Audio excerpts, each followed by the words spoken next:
जय भीम, जय रविदास. या कार्यक्रमासाठी लाईव्ह आलेले आपण सर्व मित्रमंडळी, सप्रेम जय भीम.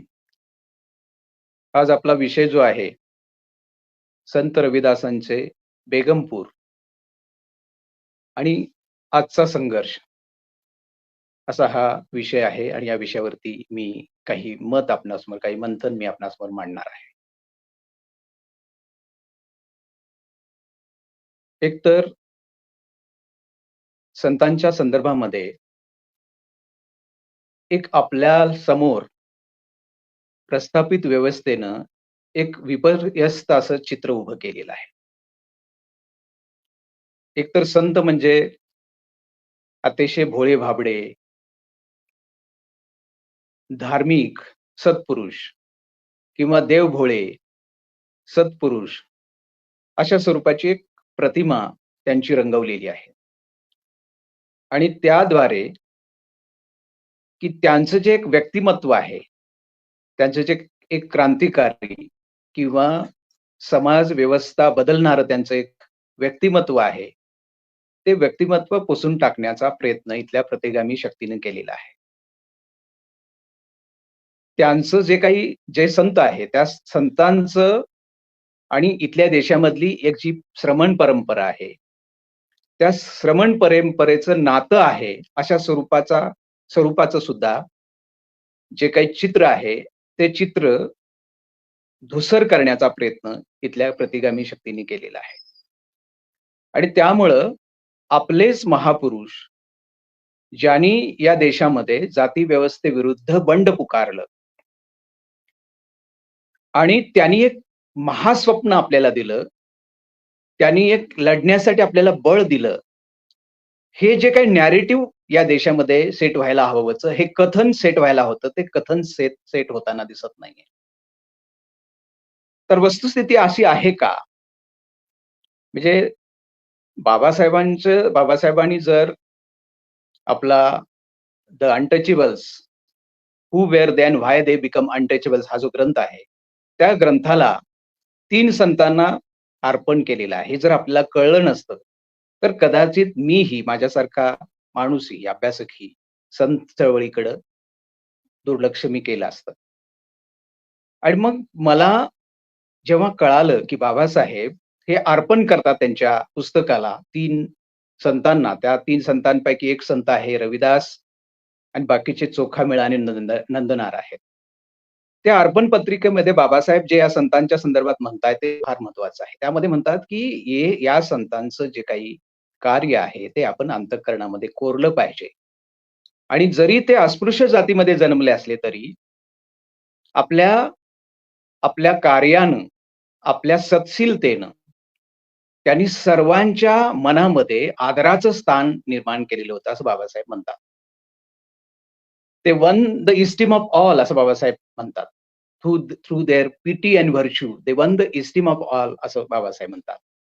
म्हणजे याचा अर्थ बाबासाहेब अगदी बारीकपणे इथं सांगतात, की जरी हे अस्पृश्य जातीमध्ये जन्मले असले तरी त्यांचं कार्य जे आहे ते सर्व लोकांच्यासाठी, सर्वांच्यासाठी आहे. आणि मग आपल्याला संतांचं महत्व कळताना दिसतं. बाबासाहेबांचं जे चरित्र आहे, बाबासाहेबांचं जे काही व्यक्तिमत्व आहे, त्या व्यक्तिमत्वामधले काही पैलू आपल्याला समजल्या नसल्यामुळं आजचा जो संघर्ष आहे, त्या संघर्षासंदर्भामध्ये आपली नेमकी भूमिका काय घ्यायची, या संदर्भात आपण चाच पडताना दिसतोय. बाबासाहेबांचं व्यक्तिमत्व असं आहे, की ते या देशामधल्या ज्या परंपरा आहेत, त्या परंपरांना चळवळीच्या क्षेत्रामध्ये आणतात. म्हणजे आपला ग्रंथ या 3 संतांना देऊन या संतांची परंपरा त्याच्याकडे डोळसपणे आपण बघितलं पाहिजे, या संदर्भात आपल्याला भान देतात. आणि सगळ्यांना माहित आहे, की बाबासाहेबांचे जे 3 गुरु आहेत, त्यामध्ये बाबासाहेब बुद्धाला, कबीरांना आणि महात्मा फुल्यांना आपले 3 गुरु मानतात. बाबासाहेबांची ही कृती सुद्धा 3 परंपरांना एकत्र आणण्याची कृती आहे. हे आपण नीटसं समजून घेतलेलं नाहीये. आणि बघा लौकिक अर्थानं बाबासाहेब या 3 महामानवांना, महापुरुषांना बाबासाहेब भेटलेले नाहीयेत. पण तरी सुद्धा त्यांना आपले ते गुरु मानतात. ही बाबासाहेबांची गुरु मानण्याची जी पद्धत आहे, ती निर्गुण परंपरेमध्ये, निर्गुण संतांमध्ये जी आपला गुरु मानण्याची जी पद्धत आहे, त्या बरहुकूम आहे असं माझं मत आहे. कारण रविदासांचं एक पद आहे, की जे प्रस्थापित जे व्यवस्था आहे, त्याचा जो ज्ञानी गुरु आहे, ज्ञानी जो पंडित आहे, त्या पंडिताला म्हणतात, की तुमचा जो गुरु आहे, तो चामचा भोगी आहे आणि चामचा तो भोगी आहे आणि तो देहानं असलेला तुमचा गुरु आहे. आणि आमचा जो गुरु आहे, तो मात्र तो चामपासून बनलेला गुरु नाही. तो देहधारी नाही, मनुष्य नाही. तर या श्रमण परंपरेमध्ये जो विचार आहे, त्या विचारालाच गुरु मानण्याची जी पद्धत आहे, ही निर्गुण संतांची पद्धत आहे. आणि बाबासाहेब ही नेमकेपणाने असंच करताना दिसतात, की या देशामध्ये वैदिक परंपरेविषयी, ब्राह्मण परंपरेच्या विरोधात जे लढले, मग ते बुद्ध असतील, कबीर असतील आणि आधुनिक काळातले महात्मा फुले असतील, ते देहरूपानं त्यांना गुरु मानत नाही, तर त्यांच्या विचार परंपरेला ते गुरु मानतात आणि म्हणून बाबासाहेब आपल्यासमोर एक आदर्श देताना दिसतायत. बाबासाहेबांचं सगळी जी ग्रंथसंपदा आहे, त्या ग्रंथसंपदेमध्ये भारतातल्या महान लोकांना तर ते आपल्या चळवळीमध्ये त्यांच्या संदर्भात चिंतन करण्यासाठी आपल्याला उद्युक्त करतातच. त्याचबरोबर जगभरातले जे काही विचारवंत आहेत, जगभरातली जी माणसं आहेत, ज्यांनी माणसांच्या विषयी चिंतन केलेलं आहे, त्यांना सुद्धा आपल्या चळवळीच्या प्रसरणशील कक्षेमध्ये बाबासाहेब आणतात. ही गोष्ट आपण समजून घेण्याची गरज आहे. बाबासाहेब यामधून आपल्याला एक संदेश देतात, की आपल्या चळवळी संपन्न करायच्या असतील, आपल्या चळवळी नेमकेपणानं लढणाऱ्या करायच्या असतील, तर अनेक विचार प्रवाहांना, अनेक ऐतिहासिक जे पुरुष आहेत, त्या पुरुषांच्या संदर्भामध्ये त्यांच्या इतिहासाला, त्यांच्या परंपरांना जाणून घेण्याची गरज आहे. आणि मग जर ही परंपरा, हे महापुरुष आपण जर जाणून घेतली, तर मग या देशामधला जो बहुजन समुदाय आहे, तो वेगवेगळ्या महापुरुषांना आपलं दैवत मानतो.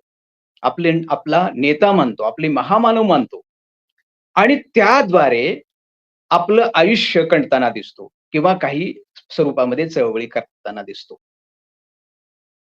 आणि मग आपण बाबासाहेबांचं हे व्यक्तिमत्व समजून न घेतल्यामुळं, या ज्या बहुजन जाती धर्मामध्ये जे लोक विभागलेले आहेत, त्यांच्याकडे कुठला कार्यक्रम घेऊन गेला पाहिजे, या संदर्भामध्ये आपण अनभिज्ञ राहतो. आणि मग आपण त्यातून काय करायला लागतो? आपण त्यातून की माणसांना गाळायला सुरुवात करतो. बाबासाहेबांची चळवळ ही माणसांना गाळणारी चळवळ नाही, तर माणसांना अंतर्भूत करणारी चळवळ आहे. आणि म्हणूनच ते वेगवेगळ्या महापुरुषांना, वेगवेगळ्या महानायकांना आपल्या आपल्या विचार क्षेत्रामध्ये, आपल्या चळवळीच्या क्षेत्रामध्ये स्थान देताना दिसतायत. आता मगाशी मी जसं म्हटलं, की आपल्या महापुरुषांना बघण्याचा आपला चष्मा सुद्धा एक पारंपरिक आहे. या देशातल्या धर्मव्यवस्थेनं किंवा या देशातल्या जे आमच्यावरती राज्य करतात, त्यांच्या चष्म्यानं आपण या महापुरुषांच्याकडे बघितलेलं आहे आणि आणि या देशातल्या बहुजनांच्याकडे आपण बघितलेलं आहे. मी मगाशी सांगितलं, की संतांचा ज्यावेळेला आपण विचार करतो, त्यावेळेला आपण त्यांना काय लेबलं लावलेली आहेत? तर संत हे देवभोळे होते, देवांना मानणारे होते. दुसरं आपण असं म्हणतो, की त्यांनी देवांची पूजा अर्चा केली, त्यांची आराधना केली. त्यांनी देवांच्या प्रार्थना केल्या. आणि इथली जी पारंपरिक धर्मव्यवस्था आहे, त्या धर्मव्यवस्थेला ते शरण गेले, असं आपण म्हणतो. पण रविदासांच्या वरती माझा जेव्हा अभ्यास पूर्ण झाला, तेव्हा माझ्या लक्षात आलं, की संत रविदास असतील किंवा कबीर असतील, त्यांची जी दैवत संकल्पना आहे, ती दैवत संकल्पना आणि इथल्या ब्राह्मणांची जी दैवत संकल्पना किंवा ब्राह्मणी परंपरेची जी दैवत संकल्पना आहे, त्याच्या पूर्णपणे विरोधातली आहे. आपल्याला अगदी स्पष्टपणे सांगता असं येईल, की संत रविदास किंवा कबीर जो ईश्वर मानतात, ईश्वर नावाची जी काही संकल्पना मानतात, ती निर्गुण ईश्वर मानतात. आणि ब्राह्मणी व्यवस्था जी मानते, ती सगुण ईश्वराला मानते. मूर्तीमध्ये बसलेला सगुण साकार देवाला मानते. हा सगुण साकार देव जो आहे, अवतारी आहे. आणि तो अवतारी देवाला ते मानतात, त्याची पूजा अर्चा करतात. ही ही ब्राह्मणी परंपरेतनं आलेली दैवत संकल्पना आहे. परंतु रविदास किंवा कबीरांच्या संकल्पनेमधून आलेली दैवत संकल्पना जी आहे, ईश्वर संकल्पना जी आहे, ती निर्गुण आहे. निर्गुण याचा अर्थ निर्गुण परंपरा म्हणजे अशी परंपरा की ज्या परंपरेमध्ये जात, धर्म हे भेद संपतात. ती जी परंपरा आहे ती कुठल्याही वर्णाला मानित नाही. त्या अर्थानं ती अवर्ण व्यवस्था आहे. म्हणजे कुठल्याही वर्णाचं स्तोम माजवत नाही, म्हणजे हा वर्ण शुद्ध, पवित्र आणि हा वर्ण खालचा, अशा स्वरूपाची विचारधारा मानत नाही. हे स्पष्ट आहे. म्हणजे निर्गुण परंपरा जी आहे, ती पूर्णपणे वेगळी परंपरा आहे, की ज्या परंपरेमध्ये कुठलाही धर्मभेद, कुठलाही वर्णभेद किंवा कुठलाही जातीभेद नाही. रविदासांचं एक प्रसिद्ध वचन आहे, "हरी रंग लाग्यो, वरण पलटी भयो." म्हणजे मी हरीच्या संपर्कात आलो, ईश्वराच्या, निर्गुण ईश्वराच्या संपर्कात आलो आणि माझा वर्ण पालटला. म्हणजे रविदासांचा जो ईश्वर आहे, तो वर्ण धुडकावून देणारा आहे, वर्ण पालटवणारा आहे. वर्णाचं अस्तित्व जे आहे, ते न मानणारा रविदासांचा ईश्वर आहे. रविदासांचा ईश्वर किंवा कबीरांचा ईश्वर हा श्रमाला ईश्वर मानणारा. रविदास श्रमाला ईश्वर मानतात. म्हणजे नैतिकतेने श्रम करा आणि ते श्रम करून जे मिळवता त्यातून नैतिक जगा हा संदेश देणार, म्हणजे श्रमाला मूल्य मानणार, देवापेक्षा महत्व देणार, ही दैवत संकल्पना आहे. रविदास ज्ञानाला, सत्याला ईश्वर मानतात आणि म्हणून त्यांच्यामध्ये देव हा शब्द आला, ईश्वर हा शब्द आला, तर याचा अर्थ तो पारंपरिक ईश्वर नाही आणि म्हणून पारंपरिक पद्धतीनं रविदास किंवा कबीर हे ईश्वर किंवा हे धर्म मानत नाहीत, ईश्वर मानत नाहीत, हे यातून सिद्ध होतं. रविदासांचं अजून एक वचन आहे. तर त्या वचनामध्ये रविदास म्हणतात, की माझा जो राम आहे, तो दशरथ पुत्र अवतारी राम नाही. हे सरळ म्हणजे ही भेदरेषा म्हणजे रविदास पूर्णपणे एक भेदरेषा आपल्यासमोर मांडतायत. आणि मग तुम्ही जास्त चिंतन केल्यानंतर रविदासांचा ईश्वर म्हणजे दुसरं तिसरं काही नसून तर शून्य तत्व आहे आणि जे बुद्ध तत्वज्ञानामध्ये महत्वाचं तत्व आहे. आता शून्य हे कसं आहे? शून्याचं जर वर्णन करायचं झालं, शून्य म्हणजे बाबासाहेब म्हणतात, शून्य म्हणजे काही नाही, एम्प्टी किंवा नल आणि व्हाईड असं नाहीये. तर शून्य म्हणजे अशी एक गोष्ट, असा पदार्थ की ज्याला विशिष्ट लांबी आहे, विशिष्ट उंची आहे, म्हणजे ज्याला ब्रेड्थ आणि डेप्थ आहे, असं बाबासाहेब म्हणतात, काही आहे. म्हणजे काही नाही म्हणजे निर्गुण असा त्याचा अर्थ नाही किंवा शून्य असा नाही. तर असं जे शून्य आहे, जे तत्व आहे, त्या तत्वाला रविदास कबीर आपला ईश्वर मानतात, हे आपण समजून घेण्याची गरज आहे. आणि मग आपण जास्त डिटेलमध्ये आत गेलं तर असं दिसून येतं, की या देशामधली जी महायान परंपरा आहे, त्या महायान परंपरेनं ज्याला कॉन्शियसनेस म्हटलेलं आहे, त्या कॉन्शियसनेसला त्यात किंवा त्या शून्याला ईश्वर मानण्याची जी परंपरा आहे, ती ह्या निर्गुण परंपरेनं किंवा निर्गुण संतांनी आपणासमोर आणलेली आहे. आणि म्हणून रविदासांचा ईश्वर, कबीरांचा ईश्वर हा कुठल्या देवळामध्ये तुम्हाला दिसत नाही, कुठल्या मशिदीमध्ये दिसत नाही. त्याच्यासाठी काहीतरी अवडंबर म्हणजे मूर्तीपूजा, वेगवेगळ्या पद्धतीने जी मूर्तीपूजा केली जाते किंवा नवदा जी भक्ती केली जाते, त्यातलं कुठलंही अवडंबर या देवांना करण्याची गरज नाही. त्याच्यापेक्षा मन शुद्ध करा, अंतःकरण शुद्ध करा. अंतःकरणाला जाणा, त्यातल्या पावित्र्याला जाणा आणि त्यातून तुमचं जे चारित्र्य आहे, तुमचं जे चरित्र आहे, ते उज्ज्वल करा, पवित्र करा, अशा स्वरूपाचा संदेश या माध्यमातून कबीर आणि रविदास देताना दिसतात. कबीरांचं एक पद आहे, की आपण त्यांना म्हणतो, की ते भक्त आहेत. ते निर्गुण भक्त आहेत असं म्हणतो. तर रविदास स्वतः म्हणतात, की भक्ती हा भ्रम आहे, असं रविदास स्वतः म्हणतात. भ्रम भक्ती सो जाण, असं त्यांचं वाक्य आहे. आणि मग त्या पदामध्ये की जी काही भक्तीची जी काही जी रूपं आहेत, त्याला नवधा भक्ती म्हणतात, सगुण भक्ती, नवधा भक्ती म्हणतात. ते सगळी रूपं रविदास नाकारताना दिसतात. आणि म्हणून रविदासांना समजून घेत असताना, त्यांना एका ठराविक छाप्यामध्ये किंवा साच्यामध्ये आपण बघता कामा नये. आणि म्हणून ज्या रविदासांना आपण भक्त म्हणतो, भक्त शिरोमणी म्हणतो, ते रविदास म्हणतात, की "स्वर्ग भोग इछे नहीं, नहीं वैकुंठ निवास." म्हणजे मला स्वर्ग भोगायची, स्वर्गामध्ये जायची मला अजिबात इच्छा नाही. मला कुठलाही वैकुंठ किंवा कैलास मला नको आहे. याच्यासारखी इहवादी भूमिका कुठल्याही संतानं घेतलेली नाही. इतकी स्पष्ट भूमिका रविदास घेताना दिसतात. आणि म्हणून रविदासांच्या तत्वज्ञानातलं हे सर्व जे आहे त्यांच्या त्यांच्या विचारधाऱ्यातलं साहित्यातलं जे आहे, त्यामधून हे स्पष्टपणे दिसतं, रविदास जो धर्म मानतात, तो पारंपरिक धर्म नाही. रविदास जो ईश्वर मानतात, तो पारंपरिक ईश्वर नाही. आणि म्हणून धर्म म्हणजे आपण काय म्हणतो, की धर्मामध्ये देव असतो. देवाची पूजा-अर्चा केली जाते, त्याची आराधना केली जाते. त्याच्यासाठी काही पूजाविधी केले जातात, प्रार्थना विधी केले जातात. आत्मा आहे यावरती विश्वास ठेवला जातो. तर ह्या सगळ्या किंवा काही आपलं आपलं आपलं हे जे जन्म आहे त्यातून सुटका होण्यासाठी काही पूजाविधी केले पाहिजेत. काही प्रार्थनाविधी केल्या पाहिजेत आणि बळी सुद्धा दिले पाहिजेत, यज्ञयाग केले पाहिजेत. अशा स्वरूपाची धारणा इथली वैदिक परंपरा देते. आणि या चौकटीमध्ये जर कबीरांना किंवा रविदासांना आपण जर बघितलं, तर ही धर्माची सारी अंग ही नाकारताना दिसतायत. त्यांनी बळी देण्याला विरोध केलेला आहे. आत्मा नाकारलेला आहे.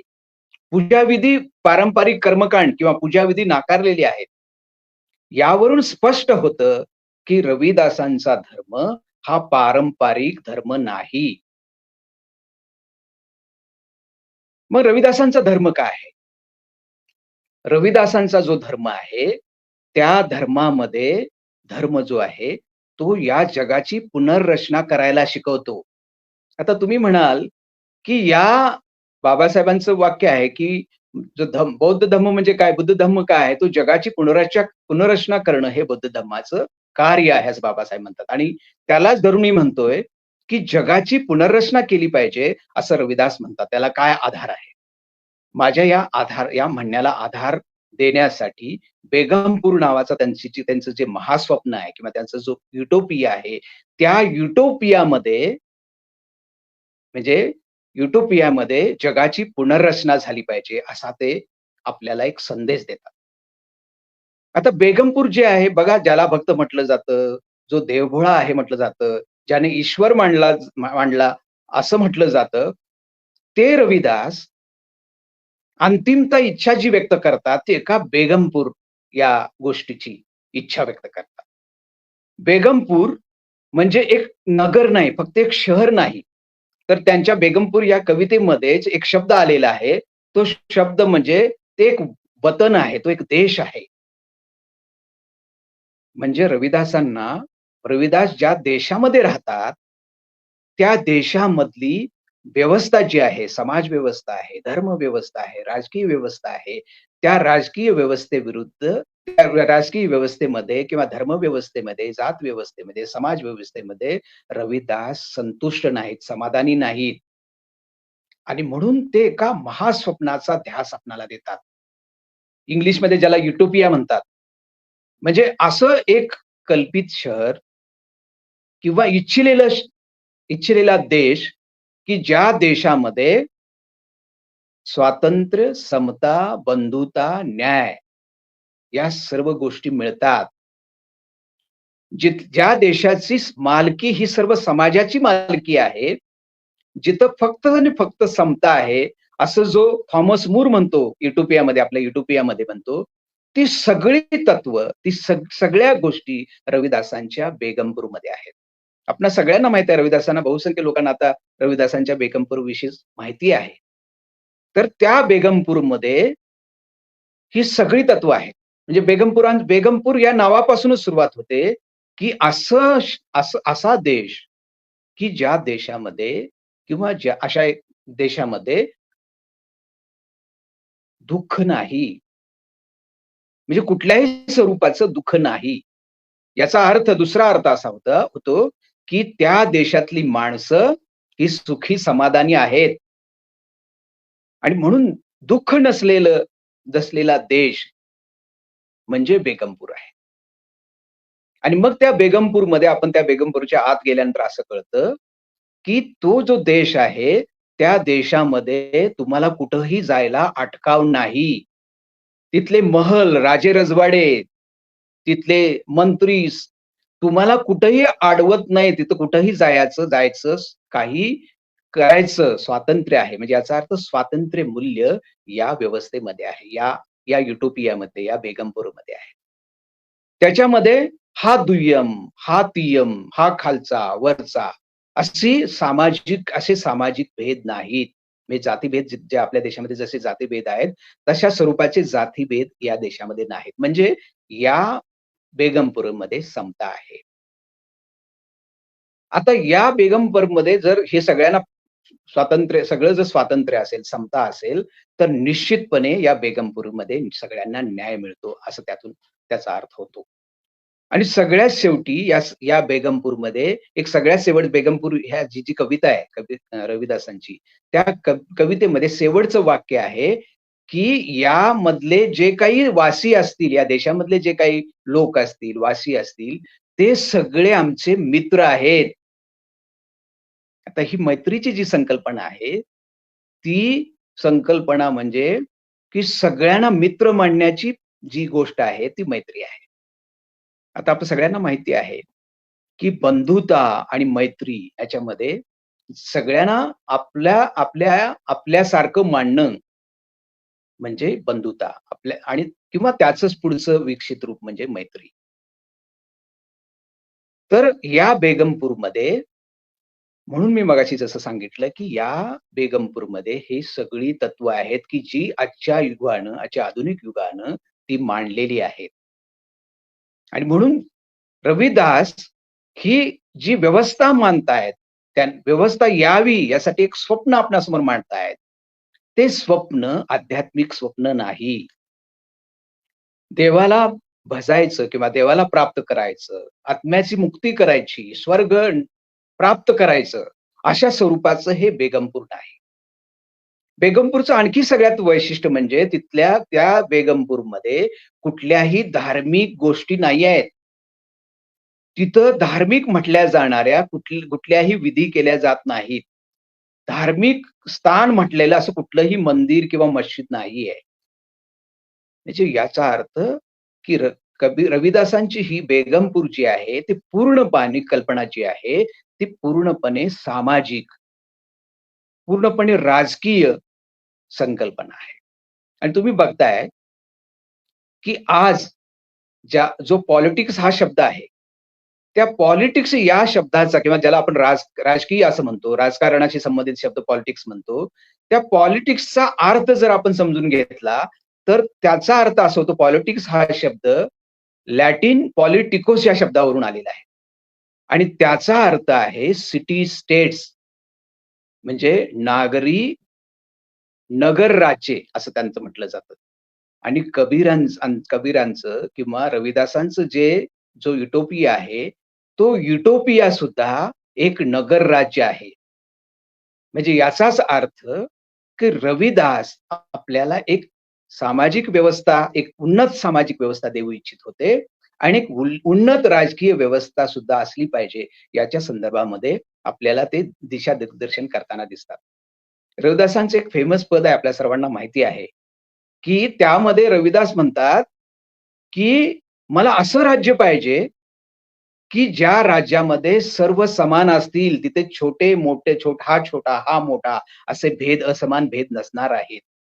आणि तिथल्या राज्यव्यवस्थेमध्ये सगळ्यांना अन्न मिळेल, ते सुखी समाधानी राहतील आणि अशी राजकीय व्यवस्था जर असेल, अशी जर व्यवस्था असेल, त्या बाबत संत रविदास हे प्रसन्न राहतील.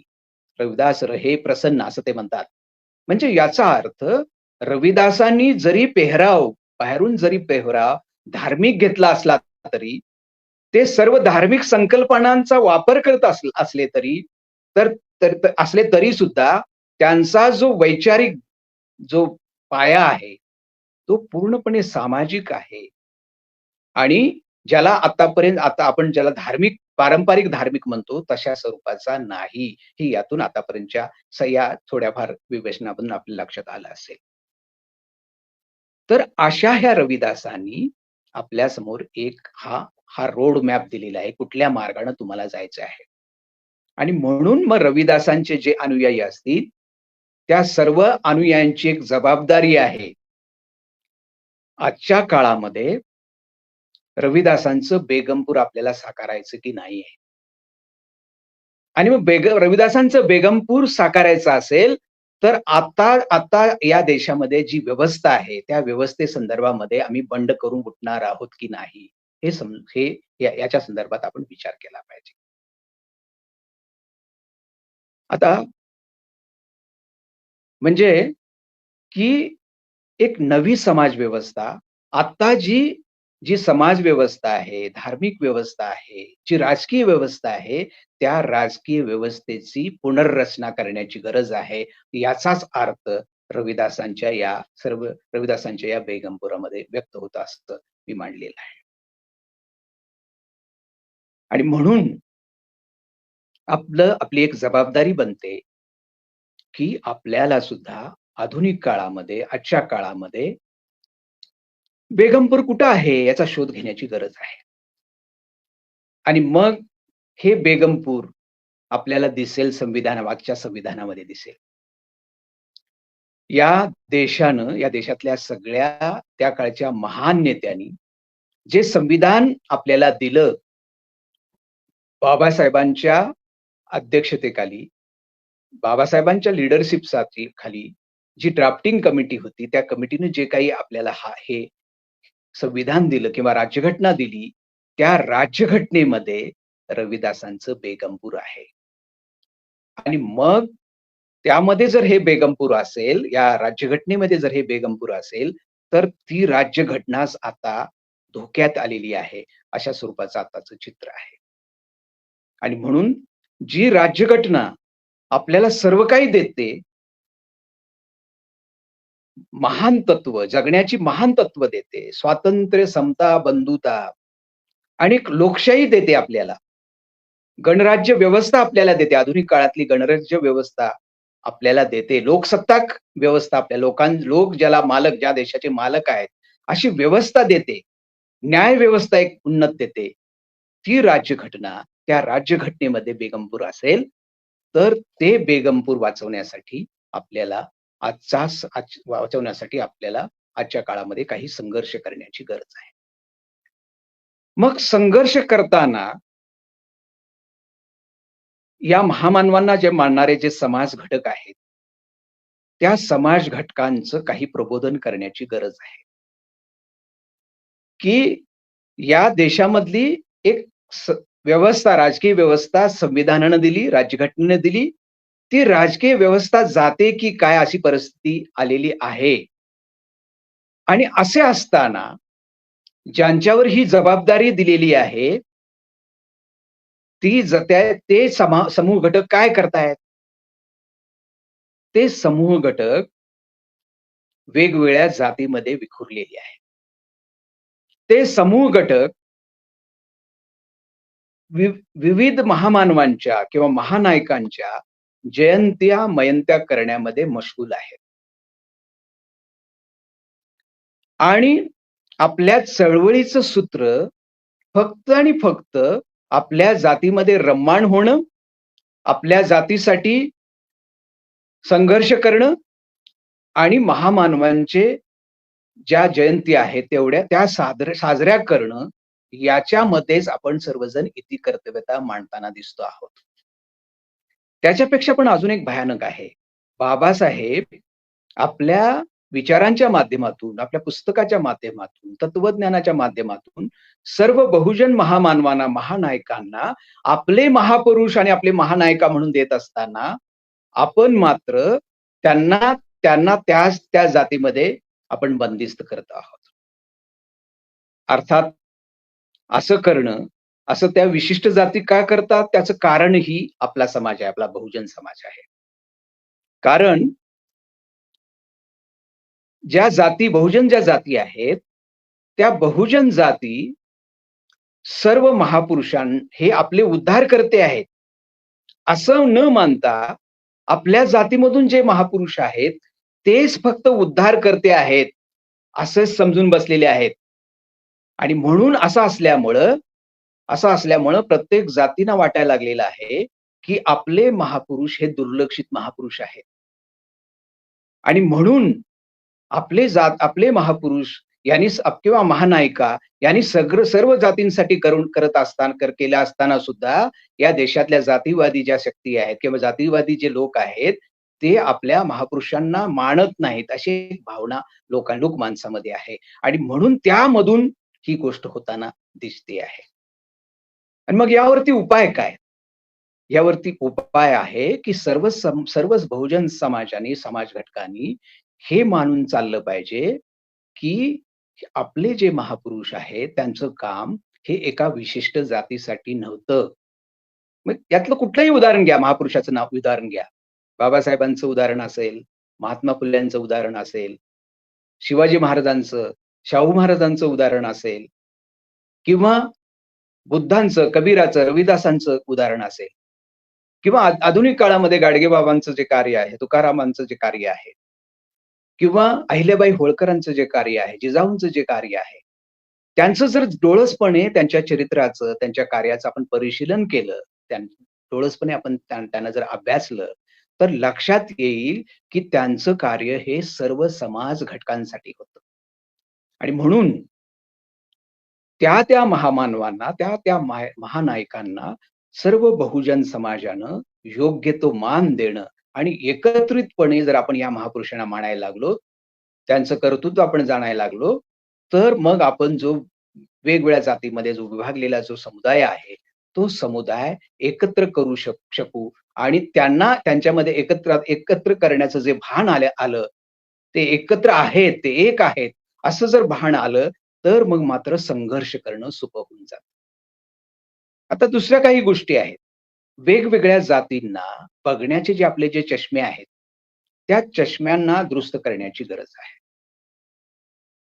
म्हणजे माझा जो ह्या म्हणण्याचा अर्थ असा आहे, की वेगवेगळे जे जात समूह आहेत, त्या समूहांच्या आस्थाविषय वेगळे आहेत.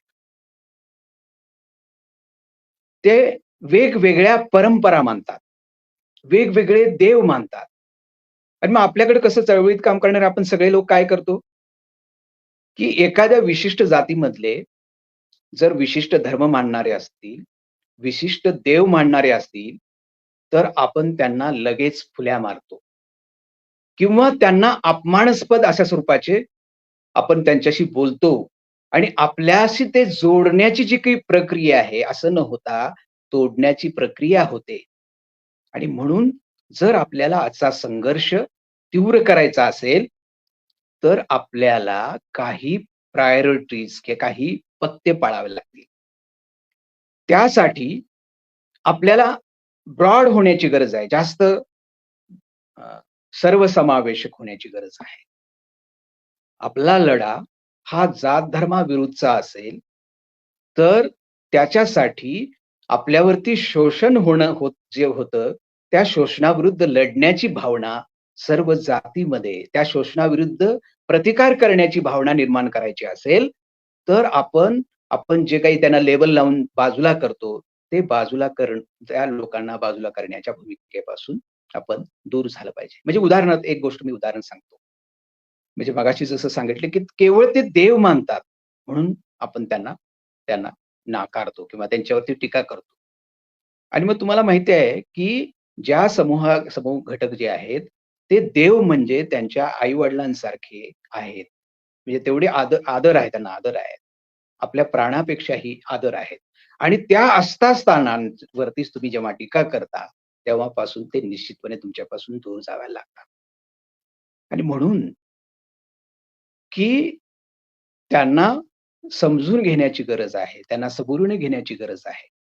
आता बघा आपल्याकडं सहजपणे असं म्हटलं जातं, की रामाचं नाव घेतलं, की आपण आपण त्यांना प्रतिगामी चळ जी काही छावा आहे किंवा प्रतिगामी जी व्यवस्था आहे, त्याच्यामध्ये आपण त्यांना टाकून जातो. तर या देशामध्ये रामाच्या ज्या मान्यता आहेत, त्या एकसारख्या नाहीत.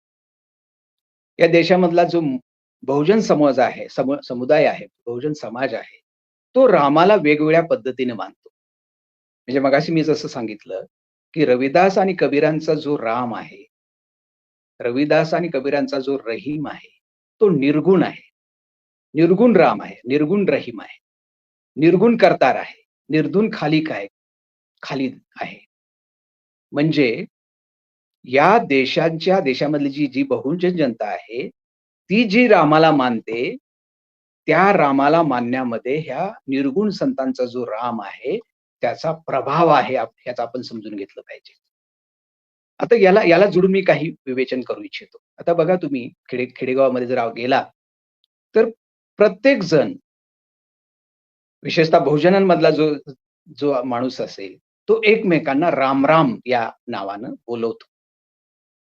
आता हा राम-राम म्हणणारा जो माणूस आहे, जी व्यक्ती आहे, ज्या व्यक्ती आहेत, त्या व्यक्तींच्या काळात जर आपण गेलो म्हणजे आपल्या बालपणाच्या जर काळात आपण जर गेलो, तर त्यावेळेला राम मानणारी माणसं असताना, राम-राम म्हणणारी माणसं असताना, आकाराम, सखाराम, तुकाराम अशी नावं ठेवलेली व्यवस्था असताना, समाज व्यवस्था असताना सुद्धा त्या कालावधीमध्ये रामाची मंदिरं अपवादानं आपल्याला खेड्यामध्ये दिसतात. अपवादानं या देशांमध्ये दिसतात. मग असं का? या देशातलं बहुजन समाज मन रामाला मानतं. बहुसंख्य समाज रामाला मानतो. पण रामाला मानून सुद्धा या देशामध्ये रामाच्या देवळांची संख्या मात्र कुठं दिसताना दिसत नाही. अगदी कमी संख्येने रामाची देवळं दिसताना दिसतात. याचाच अर्थ या बहुजनांच्या मनामध्ये, हृदयामध्ये जो राम आहे, तो राम हा निर्गुण राम आहे. जो सिद्ध, नाथ आणि संत परंपरेनं त्यांच्या हृदयामध्ये नेऊन बसवलेला आहे.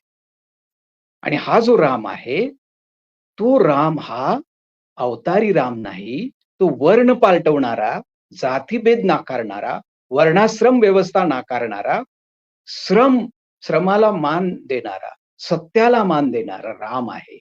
असं ही गोष्ट समजून घेण्याची गरज आहे.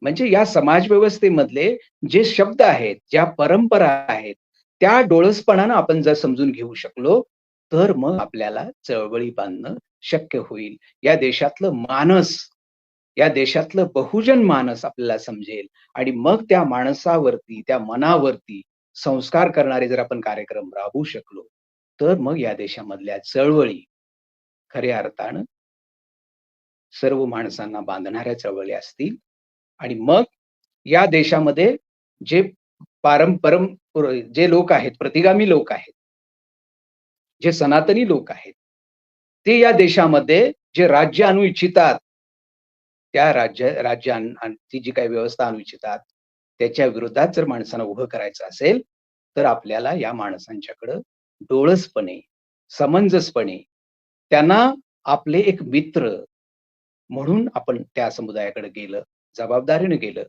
तर हा लढा सोपा होईल, असं मला वाटतं. आणि म्हणून बेगमपूर जी संकल्पना आहे, ती संकल्पना, ते जे महास्वप्न आहे, तो जो युटोपिया आहे, ते भविष्य काळामध्ये तशा स्वरूपामध्ये या देशामध्ये समाज व्यवस्था, तशी अर्थव्यवस्था, तशी राज्यव्यवस्था या देशामध्ये आणण्यासाठी आपण कटिबद्ध होऊया, असं मी या निमित्तानं व्यक्त करतो आणि माझ्या वाणीला विराम देतो.